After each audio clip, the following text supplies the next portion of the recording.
વંદે માતરમ. ઈશ્વરે આપેલા અમૂલ્ય જીવનની સાર્થકતા ક્યારે? તો જવાબ છે માણસ માત્ર સ્વ માટે જ નહીં પણ સૌ માટે જીવતો થાય, એના પ્રત્યેક કર્મમાં સૌના કલ્યાણની ભાવના ધબકતી થાય, ત્યારે જ સાચી માનવતાનું શિલ્પ સર્જાતું હોય છે. અને પછી તે અસ્તિત્વ માત્ર વ્યક્તિ ન રહેતા એક વ્યક્તિત્વ બનતું હોય છે. જી હા મિત્રો, આજ મારે વાત કરવી છે આવા જ એક વ્યક્તિ વિશેષની. પ્રતીક ગોવિંદભાઈ નાકરાણી. અમરેલી જિલ્લાના સાવરકુંડલામાં એક ખેડૂત પરિવાર. પિતા ગોવિંદભાઈ નાકરાણી અને માતા વિમળાબેનને ત્યાં 6 જુલાઈ 1990ના રોજ 3 દીકરીઓ પછી એક પુત્ર રત્ન પ્રાપ્ત થયું. 3 બહેનો અને પરિવાર વચ્ચે લાડકોડથી આ બાળક મોટું થવા લાગ્યું. આ બાળક 5 વર્ષનો થયો અને સાવરકુંડલાની જ સનરાઈઝ સ્કૂલમાં શિક્ષણનો પ્રથમ એકડો ઘૂંટવા બેઠો. બસ અહીંથી જ એની શિક્ષણ યાત્રા શરૂ થઈ, તે છેક BBA સુધી. પિતા ગોવિંદભાઈ ખેતી અને સાથે વહેલી સવારે રચકા પીઠમાં લીલા ઘાસચારાની હરાજીનો વ્યવસાય કરતા.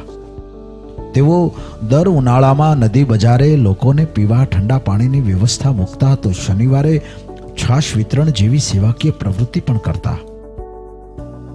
અભ્યાસ સાથે સાથે પિતાને વ્યવસાયમાં મદદ કરતા કરતા યુવાન પ્રતીક નાકરાણીને વેપાર વાણિજ્યની સૂઝ અને સમાજ સેવાના સંસ્કાર પાઠ પણ મળતા ગયા. તારીખ 24 નવેમ્બર 2011 પ્રતીકભાઈ નાકરાણીએ પ્રભુતામાં પગલાં માંડ્યા. જીવનસાથી ગૌરીબહેન અને ત્યાર પછી 2 સંતાનો, પુત્રી વેદિકા અને પુત્ર પંથ. જીવનબાગ ખુશીઓના કલરવથી ગુંજતો હતો. પણ વર્ષ 2016 પ્રતીકભાઈ માટે એક માઇલસ્ટોન વર્ષ સાબિત થયું. ભારતીય જનતા પાર્ટીના તત્કાલીન વરિષ્ઠ નેતા સ્વર્ગસ્થ વીવી વઘાસિયા સાહેબ રાજકીય ગુરુ બન્યા. તેમના પ્રોત્સાહન અને માર્ગદર્શનથી 2016માં નગરપાલિકાની ચૂંટણીમાં આ યુવાને ઝંપલાવ્યું. પ્રતિકૂળ રાજકીય માહોલ હોવા છતાં વોર્ડ નંબર 2ની જનતા જનાર્દને આ નવલોહિયા યુવાનને ખોબલે મત આપી જીત અપાવી. તો પ્રતીકભાઈ નાકરાણીએ મતદારોના વિશ્વાસને એમ જ જાળવી રાખ્યો. વોર્ડ નંબર 2ની શાળા નંબર 7નું સંપૂર્ણ રિનોવેશન કરાવ્યું. રોડ, પાણી, ગટર, લાઇટ વગેરે જેવા પાયાના પ્રશ્નો હલ કર્યા. એમની લોકપ્રિયતા બોલતી હતી.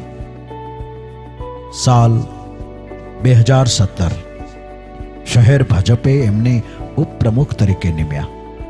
તો આજ 2017ની સાલમાં તેઓ કૃષિ સેવા સહકારી મંડળીના ડિરેક્ટર પણ બન્યા. સાલ 2019 એમની રાજકીય વિકાસ યાત્રા વણથંભી આગળ વધી રહી છે.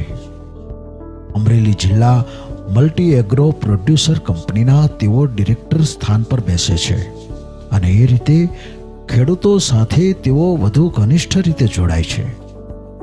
તો આજ 2019ની સાલમાં ગરીબોને શિક્ષણલક્ષી સહાય કરતી સેવાકીય સંસ્થા ભૂમિપુત્ર ચેરિટેબલ ટ્રસ્ટના તેઓ પ્રમુખ બને છે.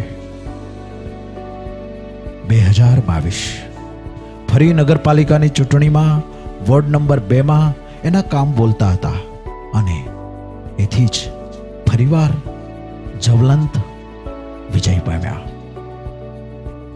સાલ 2023 સાવરકુંડલા નગરપાલિકાના ઉપપ્રમુખ બન્યા અને હાલમાં આપણા જનપ્રિય ધારાસભ્ય મહેશભાઈ કસવાળા સાથે ખભે ખભો મિલાવી નગર વિકાસના કાર્યો કરી રહ્યા છે. એમના પ્રત્યેક હોદ્દામાં સમાજ સેવાનું એક લક્ષ્ય રહ્યું છે. આ સિવાય 7 જેટલી ગૌશાળામાં તેઓ ટ્રસ્ટી તરીકે સેવા આપી રહ્યા છે.